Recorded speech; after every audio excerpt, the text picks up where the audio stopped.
Shalom saudara yang dikasihi Tuhan, dimanapun Anda berada, percayalah bahwa Tuhan selalu menuntunmu. Di saat-saat seperti ini, tentunya saat-saat yang sulit, apalagi dengan adanya virus corona ini, membuat orang sangat khawatir, sangat cemas akan masa depan, dan bahkan ada orang merasa sangat takut. Pada saat-saat ini juga yang kita ketahui bahwa orang yang terjangkit virus corona ini semakin hari semakin bertambah. Bukan hal yang mudah untuk melewati masa-masa seperti ini. Oleh sebab itu, saya mengajak teman-teman saudara-saudara semua untuk melihat kebenaran firman Tuhan yang akan menguatkan kita. Di dalam Yeremia 29 ayat 11 berkata, "Sebab aku ini mengetahui rancangan apa ada padaku mengenai kamu, demikianlah firman Tuhan, yaitu rancangan damai sejahtera dan bukan rancangan kecelakaan. Tuhan akan memberikan kepadamu hari depan yang penuh harapan." Jadi dalam ayat ini adalah surat dari Nabi Yeremia kepada bangsa Yehuda. Kisah ini juga menceritakan tentang orang-orang buangan yang diangkut oleh Raja Nebukadnezar ke Babel karena kedegilan hati mereka yang tidak mau taat kepada Tuhan, di mana Tuhan mengizinkan Raja Babel untuk mengangkut suku Yehuda ke dalam pembuangan dan menjadikan hamba dari Raja Nebukadnezar pada saat itu. Dan dikatakan di ayat-ayat sebelumnya bahwa Tuhan menawan bangsa Yehuda di Babel selama 70 tahun. Jadi tujuan Tuhan menawan bangsa Yehuda di Babel adalah supaya mereka mau kembali kepada Tuhan serta mengandalkan Tuhan dalam kehidupan mereka. Sebagaimana jika sebuah bangsa sedang ditawan, maka mereka akan merasa tertekan dan mengalami masa-masa sulit. Tapi Tuhan yang sedang mencobai bangsa Yehuda itu memberikan kekuatan supaya mereka bertahan. Kiriman surat Nabi Yeremia di atas merupakan bentuk pertolongan Tuhan kepada bangsa Yehuda agar mereka dapat bangkit kembali dan mempunyai kekuatan dan pengharapan di dalam pertolongan Tuhan. Jadi dari cerita ini ada dua hal yang bisa saya sampaikan kepada saudara-saudara sekalian. Ada dua poin penting yang kita harus ketahui. Poin yang pertama adalah Tuhanlah yang mempunyai rancangan. Memang di saat-saat seperti ini adalah saat-saat yang sulit. Tetapi kalau kita lihat dari cerita ini bahwa Tuhanlah yang mempunyai rancangan atas semuanya itu dari bangsa Yehuda itu. Tuhan tahu yang baik dan Tuhan tahu yang mana yang baik untuk mereka, yang benar gitu.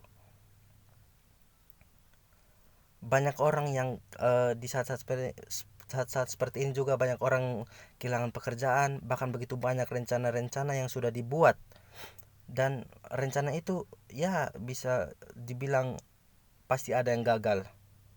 Ya itulah rencana yang dibuat oleh manusia. Kadang ada yang berhasil dan ada yang gagal. Tetapi kalau kita lihat dari cerita ini, yang kita ketahui bahwa Tuhanlah yang mempunyai rencana atas bangsa Yehuda dan semua yang dirancangkan Tuhan selalu berhasil.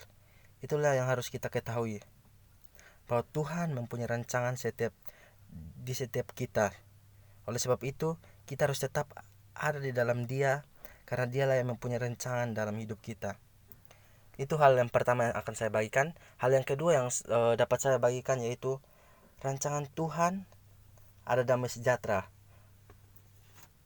Dari cerita ini juga kita dapat melihat bahwa rancangan Tuhan dalam suku Yehuda adalah rancangan yang baik. Alasan Tuhan menyerahkan suku Yehuda kepada Raja Nebukadnezar adalah supaya mereka sadar dan mempunyai jalan benar dalam Tuhan. Karena itulah Tuhan mengizinkan hal itu terjadi. Di saat-saat seperti ini juga perlu kita ketahui bahwa ada rencana Tuhan yang baik dalam hidup kita.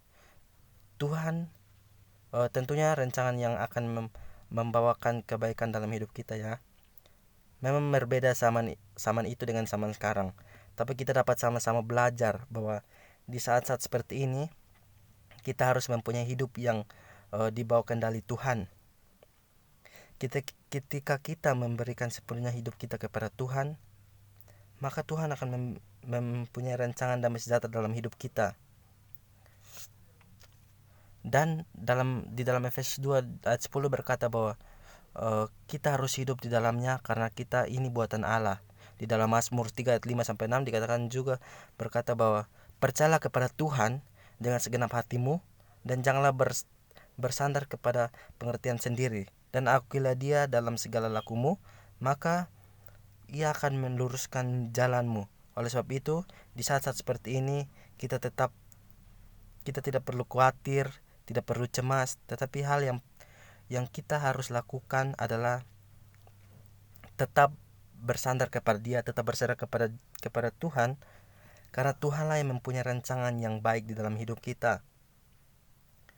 Tuhan juga tidak akan membiarkan kita berada dalam situasi ini terus-menerus. Karena itu, saya mendorong teman-teman untuk berserah kepada Tuhan, ya, dengan cara membaca firman Tuhan, berdoa terus-menerus, dan melakukan apa yang Dia katakan, itu siang dan malam. Mungkin ini saja yang saya dapat bagikan kepada saudara-saudara sekalian. Semoga dari firman-firman ini dapat memberkati saudara-saudara sekalian. Tuhan Yesus memberkati.